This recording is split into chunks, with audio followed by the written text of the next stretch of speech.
And we're live. Good morning.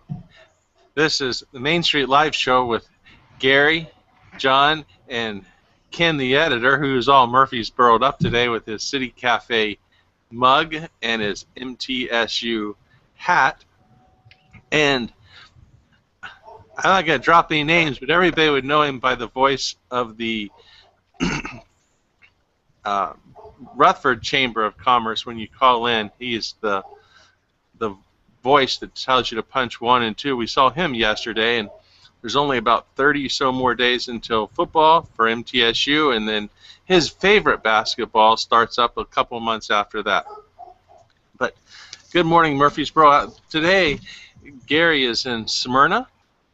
I'm here in Howdy. Murfreesboro, and the Rutherford Reader is our paper of choice here because of the great job that they do. But on the front page, I don't know if you can see the accident at the local dairy. I was going somewhere a couple days ago and we saw that as the trailer had already been righted up. So it was neat to see that on the front page. I think that was on the 5th when that accident happened. And I hope no one was hurt. Today we're going to be talking about bullying. And I don't know how to I don't want to minimize, and I know Gary doesn't either, minimize the repercussions of bullying. As we've seen on the internet, some children have killed themselves because of being bullied.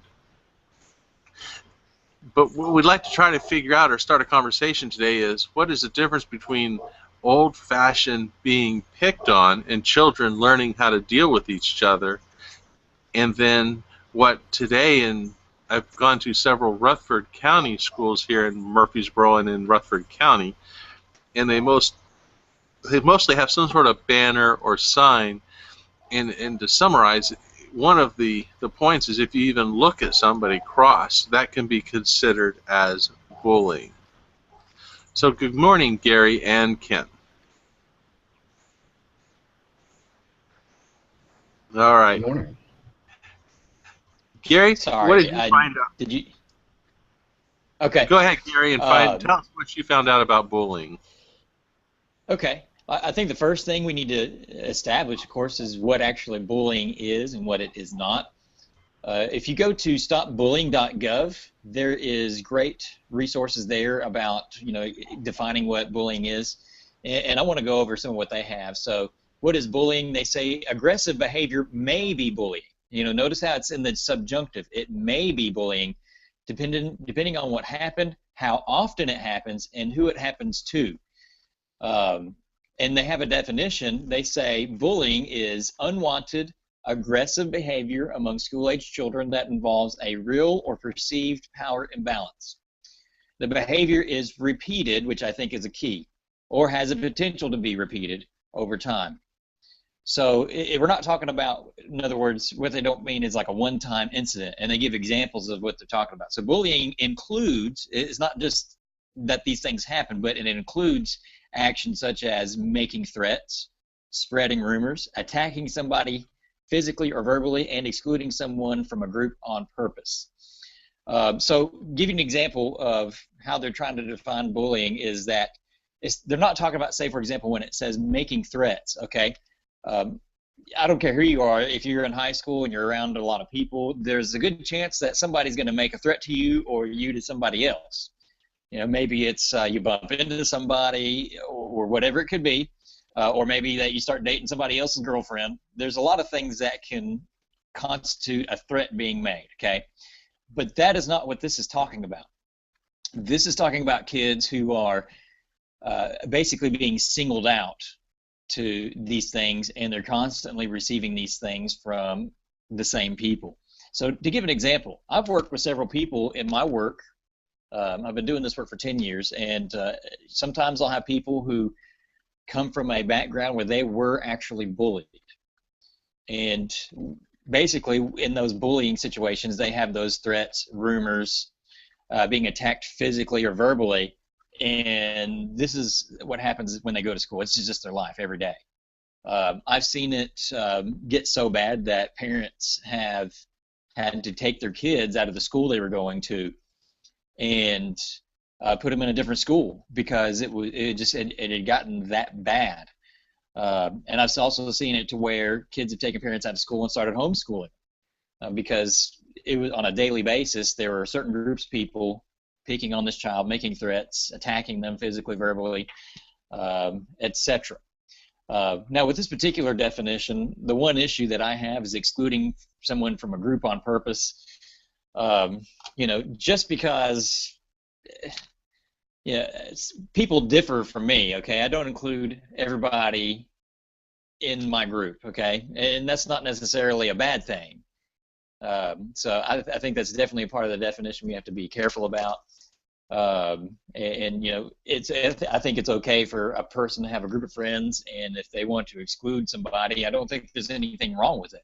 Now, I don't think it's necessarily right either, necessarily. I'm coming from the background of I was that kid in school who was a chameleon.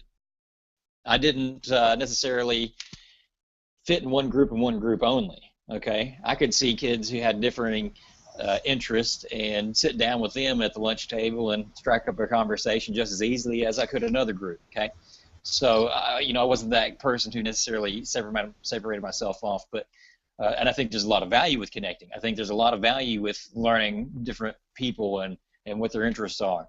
But that's not to say that they have to be included in everybody else's group.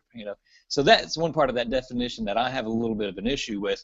But other than that, I think if we read the definition correctly, these are not isolated incidents. These are things that are happening constantly to the same person from the same people. Do you have any things that you found differing or any comments you'd like to make on that, John? Well, one thing that concerns me is I moved around growing up as a child. About every 3 years, we were in a different city, in states. So it wasn't like we moved across town and knew some of the same people. We moved from state to state. And I was always the smallest child, the new kid, and would get picked on. And usually somebody would get into, the boys would get into some sort of fisticuffs or fight, and we'd get over it because they'd picked on me. The new guy does this, your clothes look like that. Many people can relate to those different scenarios. I don't know that you'd have to go necessarily from state to state, or as long as you go from school to school or group to group, but somebody is always going to be picked on. So I don't know that I have too much of a problem with the definition. And you're right, I looked up some of the same sites you did, Gary, and some of the same information. My question is, in one way, is what we started thinking about this is, now children are being expelled from school. They're having permanent marks on their rap sheet, so to speak, because of bullying. And then what is the difference, though, between 2, 3, 4 boys picking on somebody, them giving the other guy a bloody nose, and then going out and playing the next day, where now it seems like when children get into some sort of a small skirmish, the school steps in and they have this zero tolerance policy for different actions, and it becomes a big hairy mess when it may not needed to have been in the first place, and then feelings get hurt, and then the one kid says, you said something about my friend, and then it seems to explode. That's where I'm kind of coming from. What's the difference between, like, I understand, like you said, it's very good in the stopbullying.gov website, and it's repeated attacks, but when we move from state to state, different groups would pick on that new kid all the time. Yeah, I think that's something that's, and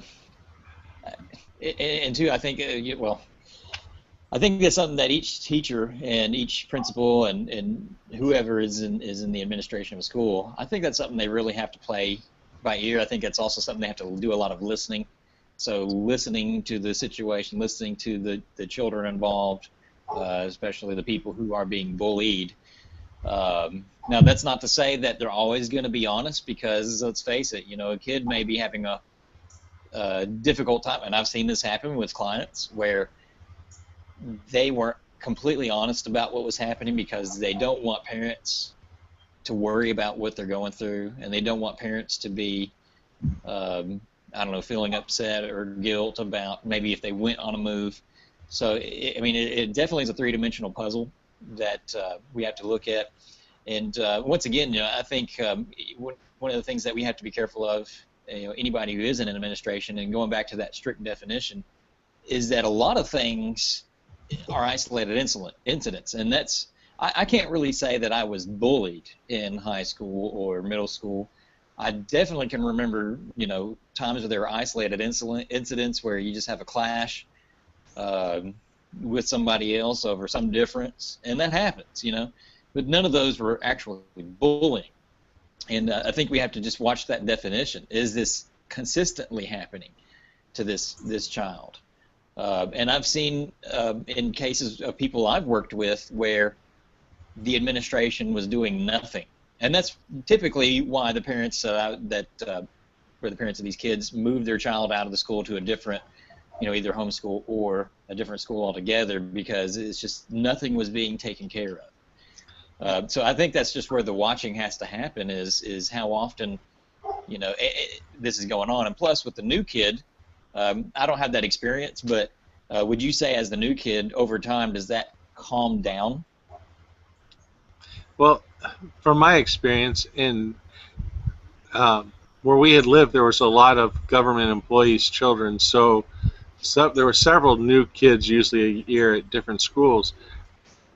But it seems, and I only speak from my experience, of course, and the people I've talked to, and I don't have them here to line up one by one, but these are remembering of high school and junior high experiences, so it may be somewhat shaded. And we're not having an earthquake here in Murfreesboro, but we've got a cat that's loose in a loose tablecloth, so there's live programming. But if you didn't stick up and for yourself and pretty much, like I said, fight for it or let the big guy on campus know that you weren't going to put up with it, no, it'd pick on you all year long. And like I said, though, most of the time I was the littlest one in my class. I was the shortest one in my class, and so it would not have lightened up or stopped. It was going to be consistent, whether it was from one or two people or several that had lived there their whole lives. And in high school, in Northern Virginia, in Fairfax County, and we lived in Springfield, there was a good mix of people that had grown up there, and military brats, Army brats, or government children, or even big business where they would move their families around. And no, I don't think it ever changed any. It was just dependent on if you wanted to put up with being the new kid and picked on for all year or two, that you're going to be there, or you're going to stand up for yourself and let them know that they're going to pick on somebody, they need to pick on somebody else because you weren't going to take it. So basically, you had to stand up to that guy named Tiny, because every school you go to has that one guy nicknamed Tiny, but he's actually the biggest guy in school.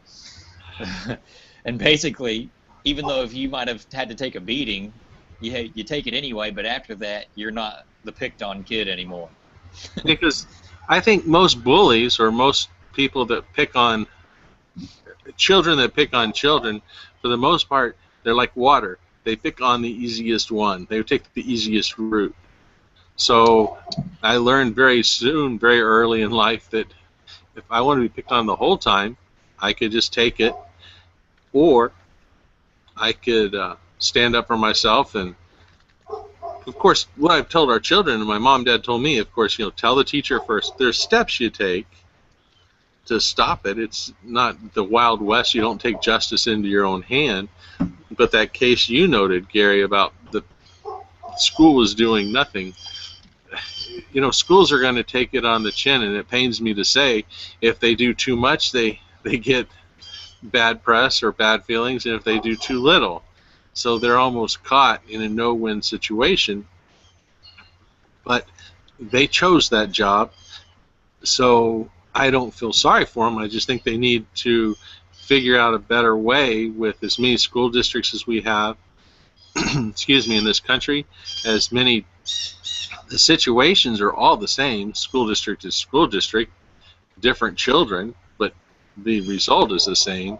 So it seems like what you said earlier, using common sense and doing something and would work. But no one seems to have a backbone and be able to say, this is the way we're going to do it.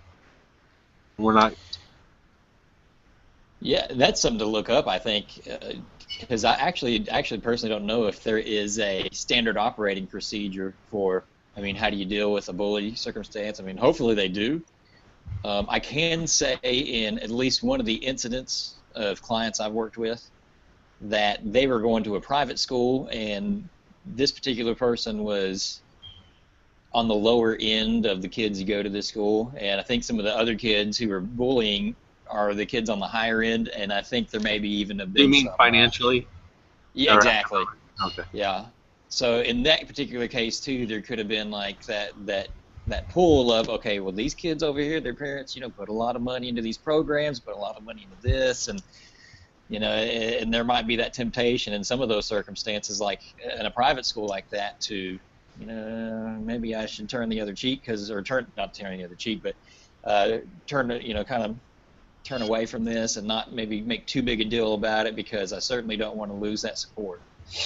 So, and I think that's something to maybe look into with that. You were talking about, John, about having to go through bullying, as you move from school to school to school. I think something that is important to bring up now is also what is called cyberbullying. So, back in your day, because you're an old man, I'm just kidding. Half of an old man, at least. Yeah. You came from a time before there were internet and everybody's house and whatnot, and so now there's a cyberbullying phenomenon where people now can. In other words, it doesn't just stop when a kid leaves school and goes home, but now they go home, they get on their social media, their networks and whatnot, whatever communication apps or tools that they're using, and then they find that they're still being bullied even when they're home and they can't get away from it. So there is. And that's when I mentioned that several of the children have committed suicide, killed themselves, just because of what you're saying. So you're right. That has changed dramatically from the days of a chalkboard and from what we have today. Yeah, I mean, people have to be really careful too about, I can't think of the app, but it's one where it's typically where the teenagers do what's called the sexting, or sexting, where they send pictures of them basically scantily clad or naked even to their boyfriends, and then it's gone. It only lasts for a moment. But what some of the boyfriends have done is they take a picture of the, or like an on-screen picture of the picture as it comes on the screen, so now they have it permanently. Then they post it up on the internet and give it to all their friends, and it creates well, now that was supposed to be private, but now it's everywhere. And what are people going to think of me? There's so many different things that that the technology today can be used to do to really hurt or harm somebody's reputation, or like it says, spread rumors, and it's 24/7. At least in the face-to-face stuff at school, there's an ending point, but on the cyber world, it's a non-stop thing. Never ending. I don't know. Our children have phones. I'm going to say almost broke down, but we got them phones in April with a data plan. We have their passwords, and somehow my wife can do it on the internet. We can change that they can only text between certain times of the day. We can do all kind of stuff. a lady I know here in Murfreesboro, actually we did a show with her several months ago. I think she mentioned it either off air or while we're on the computer. Uh, she has a wireless modem at her home that she can go through her smartphone and turn on. She's named the different devices that attach wirelessly to that modem or whatever they're called, and she can turn off her son's gaming device. Uh, That's pretty impressive. I didn't know you could do that. yeah. Um, my question is though, when and I guess it's truly a question. It was different when I was growing up in the sense that you go home from school and it's pretty much over, and maybe on the bus ride on the way home or so, but a lot of times me and a few friends would walk home and kick cans on the way and, I don't know, solve our world's problems on the way home. But now with, like you said, sexting and putting stuff out there, parents, I guess, they have to be on the ball 24 hours a day as well, which if most of the parents are like my wife and I, working, cleaning, doing stuff with the children, at one point you want to sit down for a second, but once in a while we'll take our children's phones and we'll go through all their pictures. We'll look at their text messages, and that's just how we do it. Well, and I think that's an important point, John, is that is to keep up with your kids' stuff. I know some people want to give their kids privacy, and I understand that, and it's good for children to have healthy boundaries. There's no doubt about that. At the same time, especially in the technological world we live in, I mean, anything, it's so easy to get ourselves in trouble, especially kids. I mean, there's all kinds of things that they can get into, and new things that the adults don't even know about that's happening in the new apps. I mean, I was house sitting with my wife at her aunt and uncle's while they were gone on a trip to Alaska. We were there with their teenagers and some of their friends, and I did not realize how much I didn't know about the new technology and the new apps and all the different things that these kids are doing that are popular, that a lot of kids are doing. Now, all these kids were good kids. They were basically talking about all the negative side and why it's just how it's basically ruining people. But there's a lot of stuff we just don't even know about that they're up to date on, and so I think it's good to keep up to date on those different things as best we can, so that we can make precautions to keep cyberbullying and other things from happening. And that goes on both sides, whether the kid is doing the bullying or being bullied. I think as parents, I think we have a responsibility to be involved in our kids' life and make corrections as needed as best we can. Well, that's why I said at the beginning of the show, I don't want to minimize the true acts of bullying and the result because of the children that have committed suicide or become almost change their personalities so they won't be bullied or whatever they feel they have to do to be safe.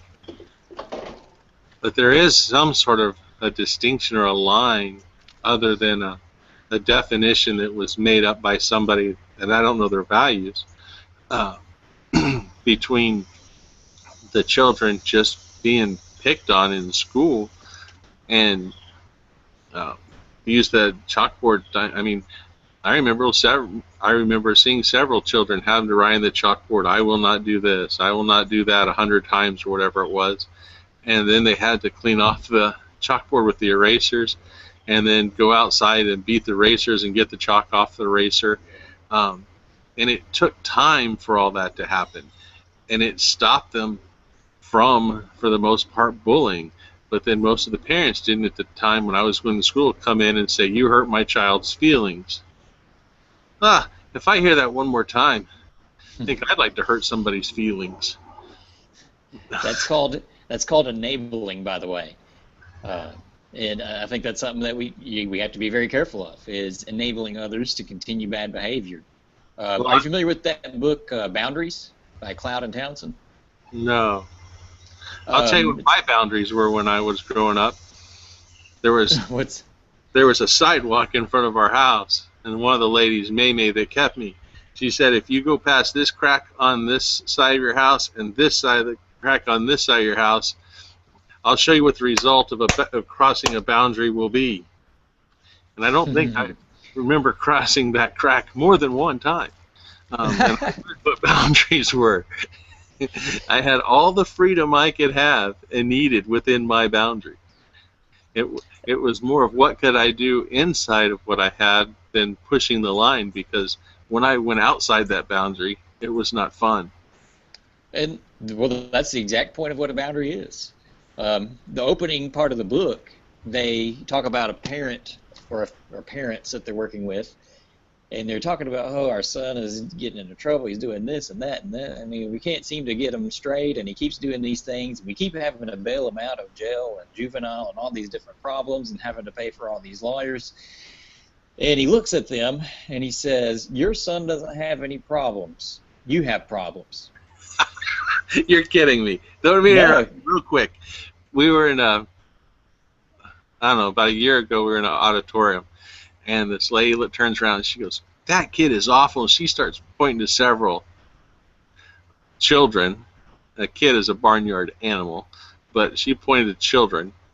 And I turned around and looked at her and said, ma'am, that is a perfect child made by God. He has horrible parents. Well, I'm not all about completely blaming parents, because parents, people say that parents do the best they could, and that's actually a bunch of garbage. Parents don't do the best they can. They actually do the only thing they know. In other words, most people develop a very high deductive reasoning skill, and most people don't develop their inductive reasoning. So all most adults are doing is repeating the same scripts that they've always seen other people do, our cultural scripts, their parental scripts that they saw, and it's just that same script. Now, I'm not saying that's an excuse to keep doing bad behavior, but most people don't know a different way. It's kind of like I didn't learn Chinese because my parents didn't know it. It was impossible for them to teach me Chinese. So when we see some of these parental patterns, a lot of them think what they're doing is right because we just assume because it's coming out of me, it's right. So like in that case of the Boundaries book, when he tells them they have problems, of course they get mad because who wants to hear that they're the ones who are wrong? But what does he tell them? He says, look, every time your kid's going to mess up or he messes up, you're always there to fix it. He doesn't have any consequences or pain for what he's going through. So the point is that until you allow your child to suffer the consequences of their actions, they're going to keep doing it and doing it and doing it because think like Pavlov's dog, until there's pain, to show, okay, this is a behavior I don't enjoy doing, they're going to keep ringing or keep salivating every time that bell rings, whatever that bell means to a person. Well, to illustrate that, I'm an only child, and so most people go, oh, only a child or spoiled. Yeah. Well, I would not doubt the fact that a lot of only children are spoiled, but I'm going to be biased and say that I was not spoiled, and I think I could prove enough or document enough cases to show that's not true, that I wasn't spoiled. So that means that there's at least one, and I believe I'm not the only one because I know some others who had parents similar to mine. But I'll give a couple examples. When our children were growing up, and they're tired of hearing this, they were probably 2 and 3, or that's about the age. It had been a hot summer, and it got cool in the fall, and we had about a week or so of really warm weather. Well, Friday afternoon it was still kind of warm, but as we came into the house and started settling down from the week, the temperature fell like a rock, and it rained all night long. And on the back porch we had a little mat, a welcome mat, rub your feet on, but it was one of those squishy ones. Well, it would soak up rain like a sponge. I told them they should go on. They wanted to go out Saturday morning. And I said, well, change out of your nightgowns and get on your play clothes and go on. So they could do it at the time, or at least sometimes they were inside out or right side up, but they got their clothes on. One of them said, no, I would go out like this. And my wife and she looked at me and she goes, I said, no, just let her go. She put that foot out and hit that squishy, cold mat and instantly turned around. No, don't go out there. It is freezing. We told her, go change your clothes, put on your shoes and socks. It's cold. She didn't believe me. There was not much pain or ramification from her going out and stepping on that mat. But that mat reinforced what I said. And the second one is we would walk them around our street, and they could walk ahead of us from mailbox to mailbox. So they could get some mailboxes were a little bit further away than others. What they never did figure out, on the inside of our circle, one mailbox to another was much further than this mailbox to the outside of the circle. We didn't tell them which mailbox they had to stop at. They assumed it was the closer mailbox. But we've always had boundaries. It's that's why I wonder where the boundary is between being picked on over and over and over, whether you're in a football group, band, or the different clubs or athletic groups that you participate in through your years of school. And you know, I don't know, maybe I was the one that went through an awkward stage where hair didn't seem to grow right, didn't always have the right clothes, didn't always fit as well. And so I was picked on there, and I guess no one else has those issues. But where is a boundary or a line? Is it intent hatred that's being picked on, or is it just good old-fashioned the kid with the glasses and braces? I never had glasses as a child, didn't have braces either. But we all, you know, there's Four Eyes. We were watching a movie last night, and it was from the early 80s, and they said something in it, and my daughter whips around, and she goes, I said, yes, honey, before political correctness, people called different groups from countries certain names or identified them different way than we do now. When I was growing up, an illegal alien was someone that came from an another space system or something. We called them something else when I was growing up. So how much have we changed that we can't take it on the 10 and just go on? Because like what you said earlier, real quick, is about the part about the cyberbullying. It doesn't stop now. And it seems like you said, if one person takes that picture and sends it to somebody else, it's like rabbits. It doesn't take very long if you have two rabbits. You don't have just two rabbits. Well, if one person sends something to somebody else and they distribute it through some sort of medium over the internet, it exponentiates the problem. Yeah. Well, I think with that, it's a difficult line to define, because it's like and it's not. I don't think it's just as cut and dry, because when I was in school, we had a friend that we picked on a lot, but he was still our friend. We were still very connected to him. We hung out with him, but there were certain quirks that he had that would just annoy us, and we picked on him a lot, to the point that a teacher pulled us aside one day, and he said, "You guys need to stop doing that," and not such nice words. He actually was much more harsh about it than that.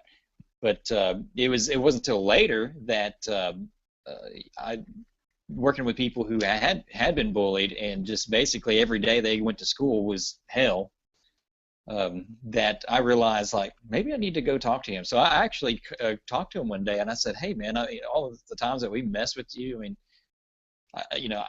I apologize." I said, "Man, I didn't realize until just now that, man, that could have really harmed you, and I hope that I didn't, and if I did, I'm very sorry, and is there anything you'd like to say about that, or anything you'd like me to do?" And he says, "Man, it was all in fun and games." That's what he told me. Now, he may have just said that and may really have some bitterness over it. I don't know.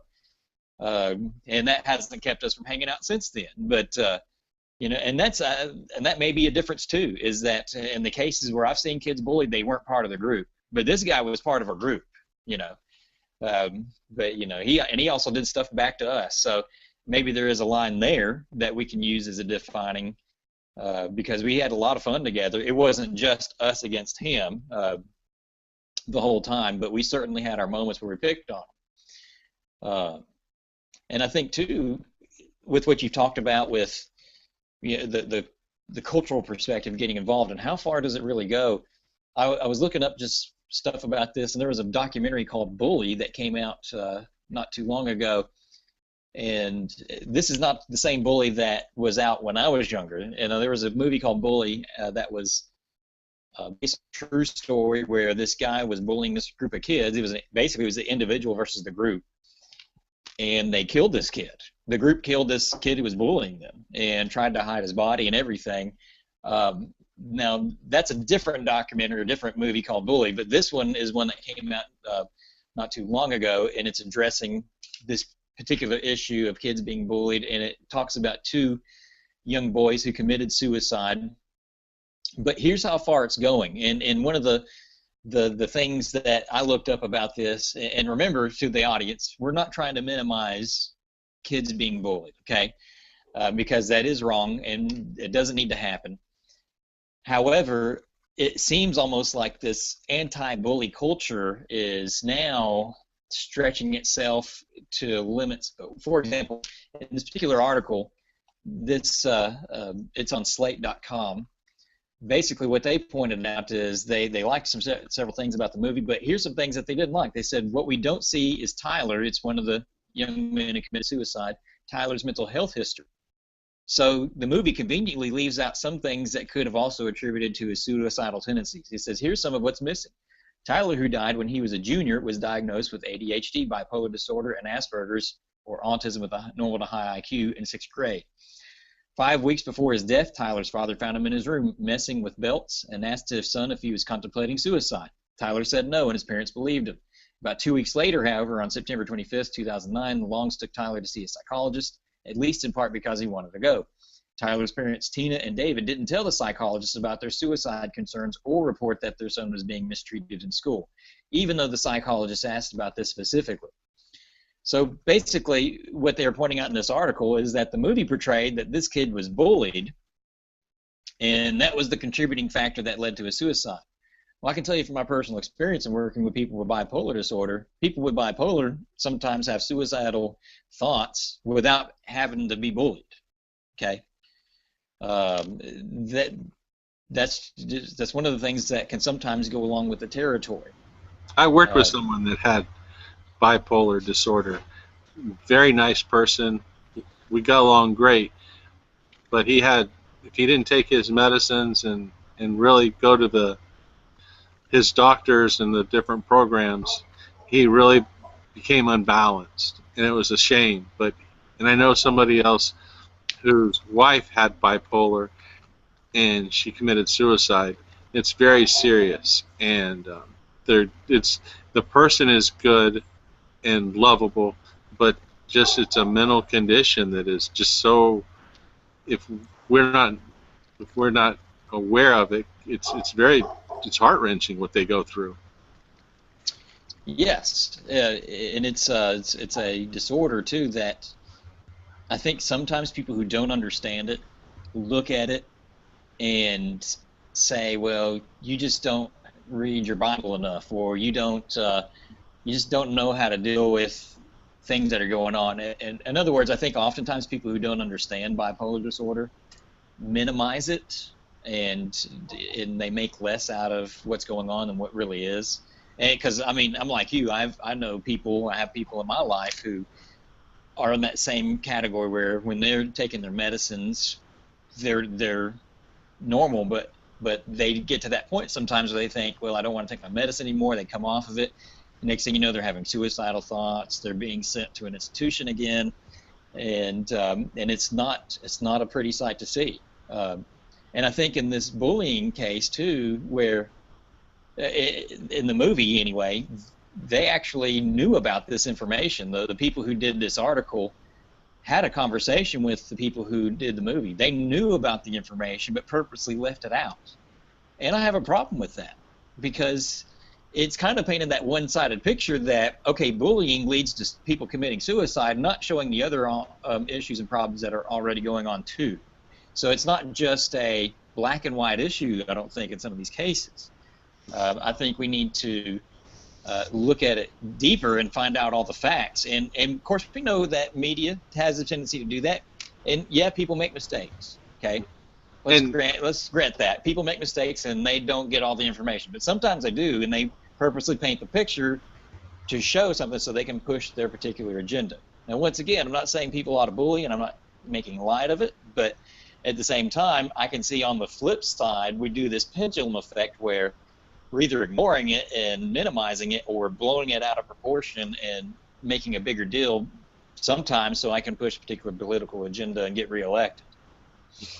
And on that, producer Ken, some time ago when we were talking, we're on the tech side of it, and then we got off, and now we're bringing about the movies and going kind of back on the tech side. He's very aware of some of the different technical, the components, the tools that the children have and are aware of today. So if Ken, you want to chime in on that part, it'd be very helpful. Okay. First, one story on bullying, how it worked in the old days. I'm, Gary, like one of those old guys like John over here. In the old days, I used to ride a bus to school, and I know I look, kind of tough right now, but back then when I was a freshman, I was kind of, spindly, brainiac, geek type, if you can imagine that. And there was, it was a junior or a senior, I can't remember. He played some kind of sports, and he was, the big guy on campus, and he thought it was fun to pick on freshmen and stuff on the bus. And so that's what they would do. They would pick on people like me and laugh and, have a good time on the bus. And so a couple of days of that kind of stuff, I'm thinking, this just isn't fun for me. I need to go ahead and do something about this. And my dad, being in the Army, he was all about, take care of it. Because back then, again, most of these things worked themselves out. You either dealt with it or you didn't, and just became the brunt of it.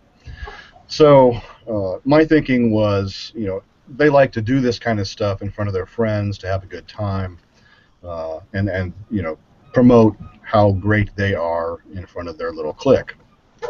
So after a couple of days, after school, I got off at my regular bus stop, and I walked over to his house. It was about 6 p.m. when I got there. And so I beat on the front door, and he opened the door, and his eyes got big like saucers, like, what in the heck are you doing here? So I said, I'm ready. He goes, what are you talking about? I said, well, I'm ready. I mean, if you want to fight, come on, let's go out in the front yard here. We'll take care of it. I probably won't win, but I'm not going to let you win. So let's go. And he was kind of shocked and surprised, and he just backed away and shut the door. So I assumed from that point that he didn't want to fight. So I went upon my way. Never got bothered again by that dude. And I don't know, whether he thought maybe I had a club behind my back or something. I don't know. I certainly wasn't a threat, but I took away, I think, the joy of picking on someone by coming to his house and saying, okay, buddy, let's do it. You don't have all your friends around here. You're not going to have a good time. But if you want to fight, let's go. And I think really all they want is the satisfaction of seeing somebody, shrink away. So that's how I dealt with it. It worked for me. These days, I don't know if you can do that kind of stuff, but I'll get back on the tech part of it because I wanted to address that. I think both of you brought up a couple of points where there were examples of people who had tech devices for their kids, whether it's a tablet or a phone or whatever, and that they could control the use of certain programs or the connectivity to the internet at certain times of day using the technology that's out there. Me being kind of a tech guy, I had those same thoughts. when the kids were growing up. And here's the reality of the situation: your kids are smarter than you. They're always going to be smarter than you when it comes to tech. They know more. They know how to find the answers. You can block all day long, but there's a workaround, and proof of that is just look it up on YouTube. If you're using Comcast Security or something like that, how to get around Comcast Security on YouTube. It's going to show you exactly how to do this. The kids are already doing this. So here's the thing. With technology, there needs to be trust. Okay, you need to trust your kids. First off, a lot of parents, get the sob story from their kids. Oh, well, Johnny's got a phone and I don't have a phone, so I feel less than Johnny now, or something, whatever the case may be. So they feel bad. They go to Walmart, they get one of these $45 phones and give it to them, and then it's over. The problem with that is now the kid's got a data plan, can do whatever they want. You think you might have some control over it, but really, you don't. You don't. It doesn't matter what you do, what you think is going to work. There's a workaround. There's a way to get around it. I'm not going to go into all the details, but if they have a technological device like a phone or a tablet, they can do whatever they want, and there's nothing you can do to stop it. So, based on that, let's go back to the trust issue. Let's go back to the having a phone or a tablet is a privilege type of thing. That's just basic parenting 101. If you want your kids to have a phone, then to explain them, they'll have to earn that phone. They have to work to save up enough money to pay for that phone. And they have to work to save enough money to pay for the minutes that they use and the data that they use. And when they abuse the privilege in any way, and you'll find out because humans are lazy and the kids will screw up, and they'll leave the phone on a dresser with a picture of their girlfriend's scantily clad body. It just happens. It does. Been there, done that, got the T-shirt. So when you find that, then you say, hey, listen, you've violated our trust. You have, Gary in this case, crossed the boundary, and so here's the consequence for that. You lose the phone that you paid for a week or 2 weeks, or match it to whatever the crime was. But they've got to know that if they're going to have this, they need to use it responsibly, or they can't have it. It's just like a car or anything else. But don't fool yourself into thinking, parents, that just because you've got a blocking software or you've got a special ISP you pay for so it blocks out porno and all that good stuff, don't believe for a second any of that stuff works. It may work to a degree, it may make you feel good, but anything can be gotten around. And just keep that in the back of your mind.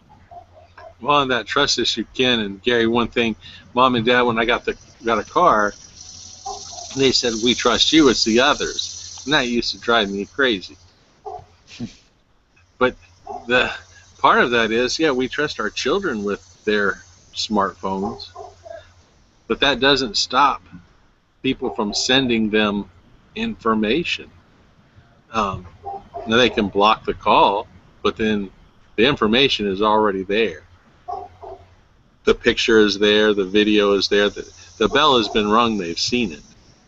Fortunately, we're still at the point where we will only let them add certain people as contacts that we know the other children's parents. That's not like you said, it makes us feel good. It won't solve it. It just minimizes the risk.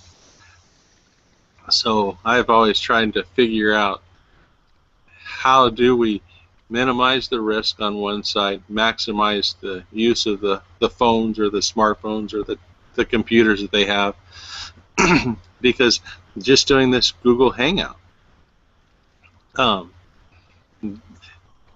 this is a very benign show, but children could do the same thing and make it much more scantily clad or different verbiage over the the internet, and it may not be publicly viewed, but they could have 3, 4, 5 different friends all doing it at the same time.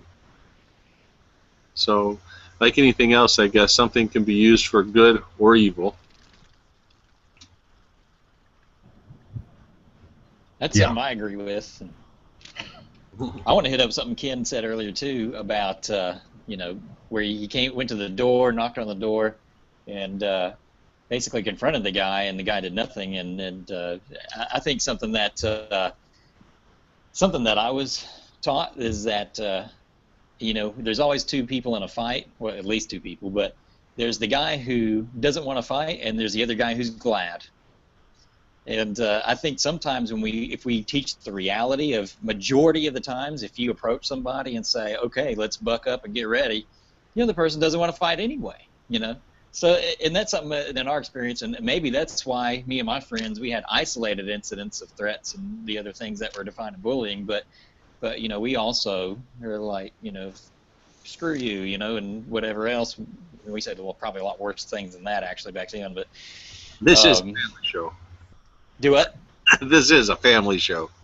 Then heck with you. But just that idea of most people really don't want to fight. They like to see the cowering, and that, I think that's something that I think we really need to address too, is that there's so much against the bully themselves that why is the person bullying to begin with? Well, it's more than likely a false attempt to elevate their own self-esteem.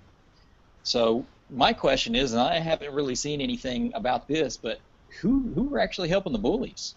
We'll kick them out of school, send them to the other schools, and make them feel like they're bad kids, when sometimes they're not bad kids, but they have something going on. They have low self-esteem, and maybe we should address them just as much as the other kid. Now, maybe you guys have some more insight into that than I do about what they're doing for the bully themselves. I don't know. Do you guys? No, but Ken may, but I've always wondered that there is two sides. You watch a sports event, and one guy will hit the one, especially football or hockey or something like that. One guy will hit one person, do a cheap shot, and then the guy retaliates, and the ref throws the flag against the second person. So what do you do, depending on who starts it, or how do you handle? There's a cause and effect or a reaction. For every action, there's a reaction. What started the guy from doing it in the first place? Well, I think in that case, if you're looking at bullying as a constant thing, but you getting in trouble by the teacher one time because you retaliated, that might be a weighing the scales issue, where you figure out which one is the the Ben Franklin close, where he writes the side where the benefits, writes the side of the negatives, and weighs it out. So I know what I'd probably do. I'd probably want to punch Tiny in the back of his head and take my beating. Yeah,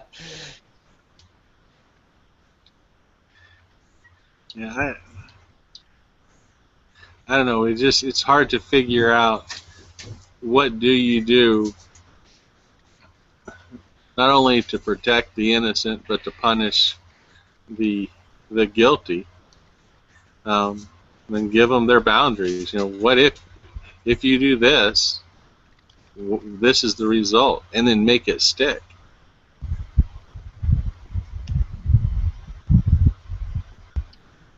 I don't think he was talking so much about punishing the guilty as determining what's the problem with the bullier. And there's lots of stories on that, and there could be a lot of stuff going on at home or whatever.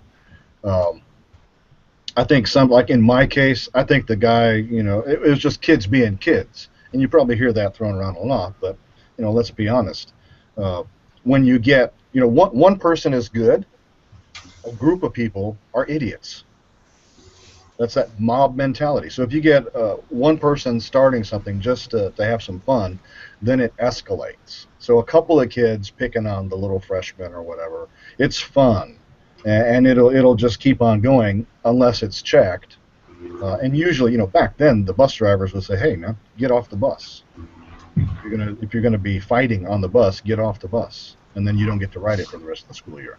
These days, I don't know what they do. They probably just, give them a demerit or something like that.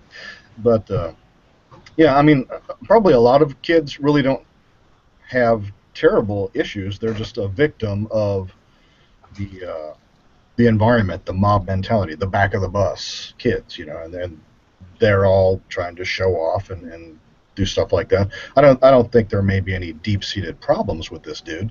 He just wanted to have a little fun at my expense, and so they did for a while. And I think that's what we were talking about in the beginning of the show, and I said I moved from place to place, and I was always the little kid. And a couple of days I'd take it, and sometimes we'd go out behind the school or wherever, and we'd fight until it was done and go on. And that was kids being kids. Now, though, you ended there. But with cell phones and people videoing those fights now and then posting them on YouTube, and one friend seeing his friend getting beat up, and never ends by the next day at school, man, there's a gang. That gang mentality has seen it all over the internet. Now it's a big to-do. So, of course, the point of this show wasn't to, unfortunately, answer all the questions, but try to figure out where or show the other side that there are children being children even today, as much as we want to protect them from everything. I never had car seats. I mean, we didn't have seatbelts. We didn't have to use our seatbelts until I was probably a junior or senior in high school. Can't imagine. And I did not like putting our children in child seats. Drove me crazy. Yeah. Those things were as uncomfortable years ago, just a piece of plastic with some material on them. Now a couple of them are pretty soft.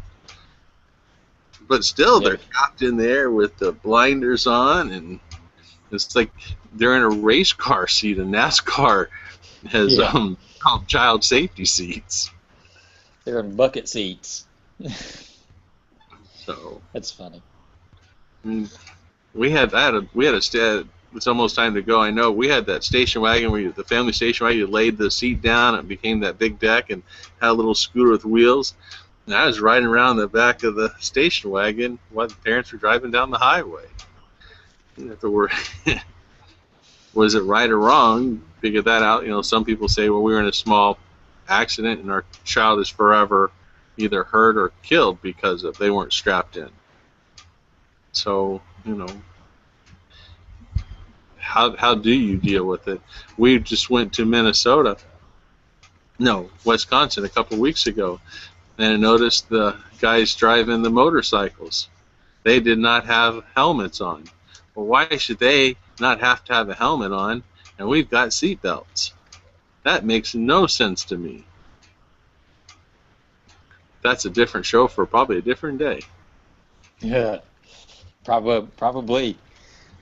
Well, I think we can make some conclusions, at least maybe a few, is that, if you see somebody being bullied, address it. Don't just act like it doesn't exist, because I can definitely see in the cases where, I've seen these people going through that, it's affected them in a negative way. And also, if you're doing the bullying, stop it. And something else that this website, stopbullying.gov, I think said some important things is not labeling people as a bully, because you don't want them to leave with the idea that that's who they are, but they are a child who bullied another child. So that might be something to really look into as well, as not giving them the label of a bully, but just referring to them as a child who did bully. So anyway. Very good. Well, skies are still partly overcast here. It's a wonderful day. It's still temperature. This is a nice day. This is a nice fall day we're having here in Murfreesboro in August. It's beautiful outside, and hope you can enjoy your day as well. And I think Nancy Reagan may have we were in school, she said, "Don't do drugs, just say no." What you said, Gary, was don't bully. One way to stop it. Yeah. And I think That what or, like that you or kick their butts. yeah. So it's a very sensitive subject today, and it's one that's making the news. That was very important, whether we're in a bedroom community of Murfreesboro or one of the larger cities. For the 2 children or a handful of people that in that one place that being picked on or bullying is, it's very important to those children. So maybe with the websites that you noted, Gary, and other things, that people can go back to common sense instead of that junky Common Core, and put some reality back in our schools. Amen. All right, Ken, I think you can turn us off.